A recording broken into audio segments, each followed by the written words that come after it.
Nananawagan ng Malacanang sa publiko na kumalma lang.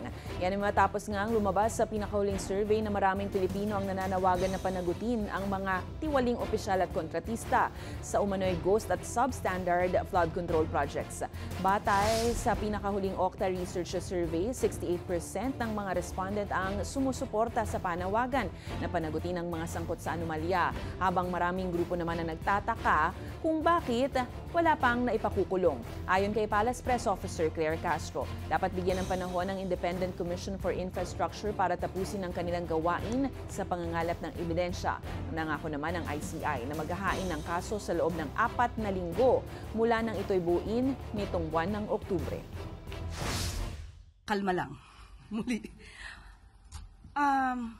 Hindi po kasi ito nadadaan sa agad-agaran. Hindi po ito nadadaan sa pabilisan. At kung ito naman ay mapapabilis, napakaganda ng numero, marami nasampa sa korte. Pero kalaunan, na-dismiss po lahat.